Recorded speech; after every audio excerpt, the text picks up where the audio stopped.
행복이라는 단어를 버리면 우리는 참 오래도록 행복해져야 한다는 주문을 들으며 살아왔다. 조금만 더 벌면, 조금만 더 건강하면, 조금만 더 사랑받으면 행복해질 수 있다고 믿었다. 그래서 멈추지 않았다. 어떤 날은 몸을 다치고, 어떤 날은 마음이 다치면서도 그 조금 더를 향해 쉼없이 달려갔다. 그런데 어느 날 문득 이런 질문이 떠올랐다. 그렇게 열심히 살아왔는데 나는 정말 행복해졌을까? 행복은 멀고도 애매한 말이다.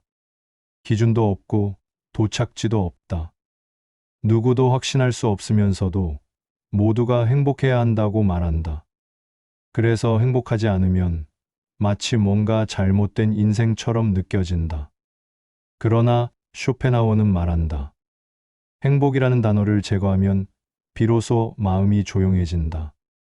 무언가를 끊임없이 얻으려는 삶보다 내 안의 과욕과 환상을 줄이는 쪽으로 방향을 틀어야 한다고 그는 말한다. 그 말이 마음에 들었다. 현실에 더 가까운 말이었다. 그는 부자가 되겠다는 생각보다 가난하지 않겠다는 마음을, 즐겁게 놀기보다 비난받지 않겠다는 태도를 더 지혜로운 기준으로 삼았다. 병에 걸리지 않겠다는 다짐, 타인에게 상처 주지 않겠다는 태도, 매일을 조용히 살아내겠다는 선택. 그 단순한 다짐들이 오히려 우리를 덜 흔들리게 만들고 더 깊은 평화를 가져다 준다는 것을 우리는 살아가며 조금씩 깨닫는다. 이제는 안다. 무언가를 더 가지는 삶보다 무언가를 덜어내는 삶이 훨씬 더 고요하고 지혜롭다는 것을. 행복이라는 단어를 버린다고 해서 삶이 불행해지는 것은 아니다. 오히려 그 단어가 사라진 자리에 비로소 내가 왜 살아가는가 하는 이유가 드러난다. 행복을 포기하는 것은 위선도 절망도 아니다. 그것은 지혜의 시작이다. 그는 고통을 피할 수 없는 인간에게 고통을 없애는 법이 아니라 고통을 다루는 방법을 이야기했다. 불확실한 기쁨보다 확실한 고요를 택한 삶. 그것이 결국 덜 후회하고 더 단단해지는 길이라는 것. 이 오디오북은 그런 이야기다. 괜찮다. 지금 행복하지 않아도 당신은 잘 살고 있고 잘 견디고 있다. 무언가를 더 가져야 한다는 강박에서 벗어나 덜어내는 삶. 고요 속에 존엄을 지켜내는 삶을 함께 시작해보자. 행복이 아니어도 괜찮다. 고요함, 회복, 질서, 내면, 자기인식. 그리 크지 않지만 결코 사라지지 않는 조용한 단어들이 우리를 지켜줄 것이다. 지금부터 그 단어들과의 대화를 시작해본다. 고통은 피할 수 없다. 그러나 피로는 조절할 수 있다. 우리는 고통을 두려워한다. 육체의 고통이든 마음의 고통이든 가능한 피하고 외면하고 잊으려 한다. 그러나 쇼펜하우어는 단호하게 말한다. 고통은 삶의 본질이다. 그에게 고통은 피할 수 없는 것이었고, 오히려 그것을 직시하는 것이야말로 삶을 진지하게 살아가는 첫걸음이었다. 그렇다면 피할 수 없다면 어떻게 해야 할까? 그는 고통을 없애려 하지 않는다. 대신 불필요한 피로를 줄이는 삶의 설계를 제안한다. 과도한 기대, 끊임없는 비교, 무리한 계획, 조급한 성공욕. 이 모든 것이 우리 삶을 고단하게 만든다고 그는 말한다. 우리는 고통을 두려워하면서도 피로를 자초하는 선택을 반복한다. 더 잘 살아야 한다는 강박, 더 인정받아야 한다는 조급함이 몸을 지치게 하고 마음을 텅 비우게 만든다. 그는 말한다. 행복해지고 싶은가? 그럼 기대하지 마라. 이 말은 절망을 권하는 게 아니다. 기대가 줄어들수록 실망도 줄어들고 상처도 적어진다는 사실을 말할 뿐이다. 삶은 조금 덜 해도 괜찮다. 누구보다 못해도 괜찮고 조금 천천히 가도 괜찮다. 중요한 것은 고통을 없애는 것이 아니라 불필요한 피로를 줄이는 일이다. 몸이 아프면 쉰다. 하지만 마음이 아플 때는 왜 참고 견디기만 해야 할까? 당신이 지금 지쳐 있다면 그건 나약해서가 아니라 너무 오래, 너무 많이, 너무 진지하게 견뎌온 사람이기 때문이다. 이제는 고통을 두려워하지 말고 그 속에서 나를 지키는 방식을 배워야 한다. 피할 수 없다면 조절하면 된다. 도망칠 수 없다면 앉아서 숨을 고르면 된다. 지금 우리에게 필요한 건 행복을 좇는 힘이 아니라 피로를 조절하는 기술이다. 쇼펜하우어는 말한다. 고통은 삶의 일부지만 고통이 전부가 되게 해서는 안 된다. 그 말처럼 당신의 삶이 고통에 잠식되지 않기를 바란다. 오늘 하루 한숨을 덜 쉬고 한 번 더 웃는 날이 되기를. 그리고 이 글이 당신 마음의 짐을 조금이나마 덜어주는 시간이 되기를 바란다. 혼자라는 사실보다 무서운 건 외면당하는 마음이다. 우리는 혼자라는 상태를 두려워한다. 그러나 진정 우리를 힘들게 하는 건 그저 물리적인 고립이 아니다. 마음이 단절된 상태, 바로 그것이 고통의 본질이다. 쇼펜하우어는 인간의 고통 중 가장 깊은 것은 이해받지 못한다는 감정이라 했다. 사람들 사이에 있어도, 가족과 함께 있어도 내 마음이 혼자 떠 있는 듯한 감각이 들 때 우리는 진짜 외로움을 체험하게 된다. 진정한 안정감은 누군가와 함께 있을 때가 아니라 자신과 친밀해질 때 시작된다. 혼자 사는 삶은 결핍이 아니다. 그것은 형태의 변화일 뿐이다. 소란스러운 관계 대신 조용한 평화를 택한 것이며, 부재의 공간 대신 나 자신을 깊이 들여다보는 시간을 선택한 것이다. 그러나 그 시간을 무너지지 않고 살아가기 위해선 마음의 기둥이 필요하다. 첫째는 내면과의 대화다. 매일 스스로에게 말을 거는 연습. 나는 괜찮다. 나는 잘 견디고 있다. 는 말 한마디가 무너진 마음을 다시 일으켜 세운다. 둘째는 작은 루틴이다. 차를 끓이는 시간, 햇살을 맞으며 걷는 10분, 책장을 넘기는 손끝의 고요함. 그 사소한 리듬이야말로 나는 살아있다는 감각을 지켜준다. 셋째는 의식적인 연결감이다. 먼 사람도 괜찮다. 문자 한 줄, 안부 전화 하나가 나와 세상을 잇는 다리가 된다. 쇼펜하우어는 말했다. 누군가와 있어도 불행할 수 있다. 그러나 스스로와 함께 행복할 수 있다면 그 사람은 외롭지 않다. 여러분의 혼자라는 상태가 더는 무너짐이 아닌 기회가 되기를. 그 고요한 시간이야말로 여러분 자신과 가장 깊이 연결되는 시간임을 잊지 마시길 바란다. 외면받는 마음이 아니라 스스로를 품어주는 마음으로 다시 삶을 안아주시길 바란다. 소음을 줄이면 삶의 울림이 들린다. 사람들은 자꾸만 더 많은 소리를 들으려 한다. 뉴스, 소셜미디어, 이웃의 이야기, 자식의 소식. 하루에도 수십 번씩 울리는 알림 속에서 우리는 끊임없이 타인의 감정과 정보에 노출된다.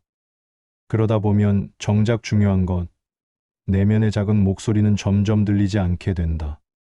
쇼펜하우어는 말했다. 가장 위대한 정신은 조용한 환경을 원한다. 조용함은 단지 소리가 없는 상태가 아니다. 그것은 무엇을 들을 것인지 선택할 줄 아는 태도이며, 무엇을 거절하고 무엇에 집중할지를 아는 힘이다. 혼자 사는 삶의 축복 중 하나는 바로 이 소음으로부터의 자유다. 처음엔 그 자유가 낯설고 불안할 수 있다. TV 소리라도 없으면 어딘가 허전하고 누군가의 말소리가 그리워지기도 한다. 그러나 시간이 흐르면 그 고요함 속에서 비로소 나만의 울림이 피어나기 시작한다. 새벽 창문을 스치는 바람 소리, 식탁에 부딪히는 찻잔의 맑은 울림, 책장을 넘기는 종이의 사각거림. 이 모든 것이 지금 내가 살아있다는 것을 증명하는 순간들이다. 소음을 줄이면 마음의 공간이 넓어진다. 그 공간은 감정의 먼지를 가라앉히고 지나간 시간을 되돌아보게 하며 다가올 날들을 준비할 여유를 준다. 쇼펜하우어는 고독을 두려워하지 않았다. 그는 고요 속에서 사유를 길렀고 남들이 보지 못한 진실을 들여다보았다. 여러분도 마찬가지다. 삶의 울림이 없다고 느껴질 때 가장 먼저 점검해야 할 것은 지나치게 시끄러운 일상이다. 소음을 줄이고 침묵을 친구처럼 맞이하자. 그러면 내면 깊숙한 곳에서 마치 오래된 악보처럼 삶의 진실한 선율이 다시 울리기 시작할 것이다. 고독이 깊어질수록 사유는 빛난다. 우리는 외로움을 두려워한다. 혼자라는 사실이 우리를 작고 약한 존재처럼 느끼게 만들기 때문이다. 그러나 쇼펜하우어는 그렇게 보지 않았다. 그는 말했다. 고독은 위대한 정신이 거처하는 장소다. 혼자 있는 시간이 많아질수록 우리는 외부의 기준보다 내부의 기준을 따르게 된다. 세상의 소음에서 한 걸음 물러날 때 우리는 생각한다. 내가 누구인지, 무엇을 원하는지, 무엇에 흔들리고 있는지를. 그 시간은 결핍이 아니라 사유의 기회다. 말없이 긴 하루를 보내는 일이 처음엔 외롭고 공허하게 느껴질 수 있다. 그러나 그 침묵 속에서 질문이 자라나고 질문이 깊어지면 생각이 깊어지며 생각이 깊어지면 삶은 단단해진다. 고독은 견디는 것이 아니라 다루는 것이다. 그 시간을 다루기 위해 필요한 것은 세 가지다. 첫째, 고독을 거부하지 않는 태도. 나는 지금 혼자 있다. 이 사실을 억지로 지우려 하지 말고 고요히 받아들이는 연습. 둘째, 고독 속에 좋아하는 것을 데려오는 일. 음악, 글쓰기, 식물 기르기, 손으로 하는 작업들. 그 모든 것이 고독을 지혜롭게 채워주는 친구가 된다. 셋째, 고독을 삶의 리듬 속에 의도적으로 배치하는 것. 억지로 약속을 만들지 말고 일부러 혼자 있는 시간을 계획해보자. 그것은 나를 보호하는 쉼표이자 삶의 숨 고르기다. 쇼펜하우어는 고독 속에서 사유의 꽃을 피웠다. 그는 말했다. 사람은 혼자 있을 때 자신과 가장 가까워진다. 여러분의 혼자라는 시간도 삶의 진실에 다가가는 통로가 될 수 있다. 그 고독 덕분에 우리는 그동안 듣지 못했던 나의 진짜 목소리를 들을 수 있을지도 모른다. 고독은 결핍이 아니라 가능성이다. 두려움이 아니라 내면으로 향하는 문이다. 마음을 평온하게 하는 삶의 리듬. 우리는 종종 바깥 세상과의 연결에 몰두하느라 정작 자기 자신과의 연결은 놓치곤 한다. 그러나 쇼펜하우어는 말했다. 가장 고요한 삶이 가장 평온하다. 이 말은 단순히 소란을 피하라는 뜻이 아니다. 우리 안의 감정과 생각, 그리고 하루하루를 살아내는 리듬을 어떻게 조율하느냐에 대한 철학적 조언이다. 아침에 눈을 떴을 때 가장 먼저 떠오르는 것은 무엇인가? 해야 할 일, 걱정거리, 혹은 기다리는 사람의 메시지일 수도 있다. 그러나 하루의 첫 순간에 마음이 쉴 수 있는 자리를 만들 수 있다면 그날은 훨씬 부드럽게 흐르게 된다. 쇼펜하우어는 말한다. 삶의 고통을 줄이기 위해서라도 일상에는 일정한 리듬이 필요하다. 불규칙한 생활은 사고를 흐리게 만들고 감정을 날카롭게 하며 판단을 왜곡시킨다. 반면 규칙적인 수면, 단순한 식사, 짧은 산책 같은 작은 루틴은 삶에 안정감을 부여한다. 이 리듬은 단순히 건강을 위한 것이 아니다. 그것은 감정과 사유가 머물집을 짓는 일과 같다. 바쁜 세상 속에서도 자기만의 호흡을 지킬 수 있는 사람은 흔들리지 않는다. 쇼펜하우어는 말했다. 삶은 생각보다 단순하게 설계되어야 한다. 복잡한 일정, 많은 인간관계, 과도한 책임은 오히려 삶에서 나를 멀어지게 한다. 중요한 것은 많이 하는 것이 아니라 어떻게 머무는가다. 하루하루를 작은 파도처럼 흘러가게 하자. 너무 요란하지 않게, 너무 무겁지 않게 중간중간 쉼표를 넣으며 때로는 일정 없이 보내는 하루가 마음에는 더 많은 의미를 남긴다. 삶이란 결국 감정의 파도와 리듬의 조화다. 빠른 리듬은 몰입을 주지만 고요한 리듬은 깊이를 준다. 그 사이 어딘가에서 여러분만의 평온한 리듬을 찾아가길 바란다. 그것이야말로 고독한 삶 속에서도 자신을 단단하게 지켜낼 수 있는 가장 소중한 축이 되어줄 것이다. 정신적으로 성숙해지려면 40살은 되어야 한다. 젊은 날에 우리는 모든 것이 가능하다고 믿었다. 감정은 날 것 그대로 흘렀고 판단은 충동과 이상 사이를 오갔다. 그러나 시간이 흐르면서 우리는 깨닫게 된다. 삶은 단지 경험이 쌓이는 것이 아니라 이해가 깊어지는 과정이라는 것을. 쇼펜하우어는 말했다. 정신의 깊이는 나이와 함께 자란다. 진정한 사유는 고요함과 거리 속에서 자란다. 인간관계에서 한 걸음 물러나고 욕망의 불꽃이 점차 잦아들 때 비로소 삶의 진짜 모습이 드러난다. 40이 넘어야만 보이는 것들이 있다. 그 나이쯤 되면 우리는 알게 된다. 자신의 한계, 세상의 냉정함, 그리고 무리한 싸움의 무의미함을. 그 지점에서 비로소 성숙이라는 단어가 우리 삶에 스며든다. 성숙이란 무엇인가? 그것은 억지로 감정을 누르는 것이 아니라 감정을 객관적으로 바라보는 힘이다. 순간의 격정에 휘둘리기보다 그 감정의 뿌리를 들여다보는 여유. 그것이 바로 정신의 성숙이다. 삶은 서둘러 정복하는 것이 아니라 천천히 이해해가는 여정이다. 성숙은 성찰과 자제의 반복 속에서 자란다.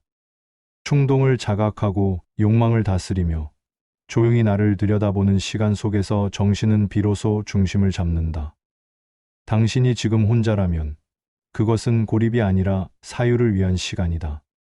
그 고요 속에서 정신은 자란다. 그 단절 속에서 삶의 의미는 더욱 또렷해진다. 40 이후의 삶은 단순히 나이가 드는 것이 아니다. 그것은 삶을 바라보는 시선이 달라지고 관계를 대하는 태도가 바뀌며 자신을 돌보는 방식이 정제되어가는 시간이다. 정신의 성숙은 나이와 함께 온다. 그러나 그것은 저절로 찾아오는 것이 아니다. 자기 삶을 돌아보고 나 자신과 깊은 대화를 나누는 이 시간이 바로 그 성숙의 문을 여는 시작이 될 것이다. 나는 타인에게 필요한 물건이 되길 거부하겠다. 세상은 우리에게 끊임없이 요구한다. 유용해야 한다고, 도움이 되어야 한다고, 누군가에게 쓸모 있는 존재여야 한다고 말이다. 그렇게 사람은 점점 물건처럼 다뤄진다. 기능으로 평가받고 쓰임에 따라 취급된다. 그러다 보면 우리는 자신의 진짜 얼굴을 잊는다. 타인의 기대에 맞춰 웃고 사회가 정해준 기준에 맞춰 행동하며 서서히 본래의 자아를 잃어간다. 쇼펜하우어는 말했다. 자신의 내면을 소홀히 한 사람은 결국 타인의 소유가 된다. 타인의 시선에 기대어 살아가는 삶은 결국 소비되는 삶이다. 아무리 열심히 살아도 내가 아닌 누군가의 기대를 충족시키기 위해 사는 삶은 언제나 부족하고 허전하다. 우리는 누구의 도구가 아니다. 누군가의 필요에 의해 존재하는 물건이 아니라 그 자체로 충분한 사람이다. 진정한 자유는 필요한 사람이 되는 것이 아니라 존재만으로도 온전한 사람이 되는 데서 시작된다. 물건처럼 쓰이다가 더 이상 쓸모가 없어지면 버려지는 인생이 아니라 자신의 기준으로 선택하고 거절하고 머무를 줄 아는 인생. 그것이 바로 인간다운 삶이다. 혼자라는 이유로 부족하다고 느끼지 말자. 남들에게 유익하지 않다고 해서 자신을 과소평가하지 말자. 진정한 삶은 타인을 위한 삶이 아니라 나로서 살아가는 삶이다. 쇼펜하우어는 우리에게 말한다. 자기 자신으로 존재할 수 있을 때 외로움은 자유로 바뀌고 침묵은 존엄이 된다. 세상이 우리를 어떻게 평가하든 스스로를 잃지 않는 것. 그것이야말로 우리가 지켜야 할 가장 근본적인 품격이다.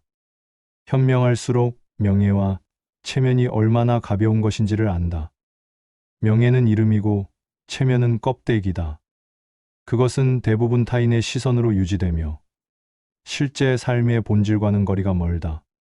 그러나 사람들은 그 가벼운 것을 지키기 위해 때로는 진실을 왜곡하고 때로는 자신을 잃는다. 쇼펜하우어는 말했다. 명예는 타인의 생각일 뿐이며 진정한 가치는 자기 내면에 있다. 우리는 너무 자주 남들이 나를 어떻게 보는지를 걱정한다. 체면을 위해 웃고 명예를 위해 침묵하며 스스로를 갉아먹는다. 그렇게 살다 보면 결국 내 인생이 타인의 손에 맡겨지고 만다. 진정으로 현명한 사람은 안다. 명예는 언젠가 바람처럼 사라질 수 있고, 체면은 상황에 따라 쉽게 깨어질 수 있다는 것을. 그러니 우리는 물어야 한다.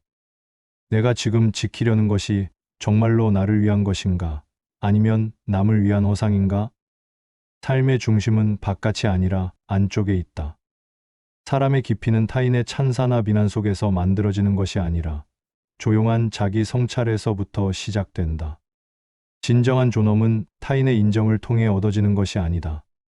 그것은 자신을 존중하고 자신의 원칙을 지키며 남과 비교하지 않고도 스스로를 인정하는 태도에서 비롯된다. 쇼펜하우어는 말했다. 외적인 명예는 인간의 삶에서 가장 부질없는 목표다. 진짜 명예는 조용히 살아가는 사람에게 있다. 체면을 내려놓고 명예를 비워낼 때 비로소 우리는 진짜 나 자신을 만나게 된다. 세상의 시선에서 벗어난 그 자리에야말로 가장 단단하고 고요한 자아가 자리 잡는다. 남들의 박수를 받지 않아도 괜찮다. 진실된 침묵 속에서 자신을 지켜낸 사람, 그 사람이야말로 가장 빛나는 사람이다. 고독은 끝이 아니라 시작이다. 사람들은 종종 고독을 끝이라 여긴다. 모두가 떠난 자리, 홀로 남은 시간, 아무도 나를 부르지 않는 정적 속에서 우리는 무너지는 느낌을 받는다. 그러나 쇼펜하우어는 달랐다. 그는 고독을 끝이 아닌 시작이라 보았다. 자기 자신에게 이르는 길은 언제나 침묵과 고요에서 열렸다. 지금 당신이 조용한 오후, 혼자 앉아 있다면 그것은 외로운 시간이 아니라 깊어지는 시간이다. 타인의 목소리가 사라졌을 때 비로소 내면의 목소리가 들리기 시작한다. 그 시간은 더 이상 누구를 설득할 필요도 없고 무언가를 증명할 이유도 없다. 존재만으로 충분하다는 것을 확인하는 시간이다. 명예와 체면을 내려놓고 쓰임과 역할을 걷어낸 그 자리에 비로소 진짜 자아가 깨어난다. 외로움은 타인의 부재에서 오지만 고독은 나의 충만함에서 시작된다. 혼자라는 사실이 결핍이 아니라 완성이라는 것을 아는 사람만이 조용한 자유에 도달할 수 있다. 쇼펜하우어의 삶은 불협화음으로 가득했지만 그는 그 안에서 고요를 길어 올렸다. 세상과의 거리를 통해 자신을 회복했고 침묵 속에서 삶을 되새기며 나이 들수록 더욱 단단한 존재가 되었다. 고독은 당신을 위한 자리다. 끝이 아니라 시작이며 단절이 아닌 회복이다. 누구도 당신을 대신해 이 길을 걸어줄 수는 없지만 그 어떤 인정보다 더 단단한 위로가 바로 이 고독 속에 있다.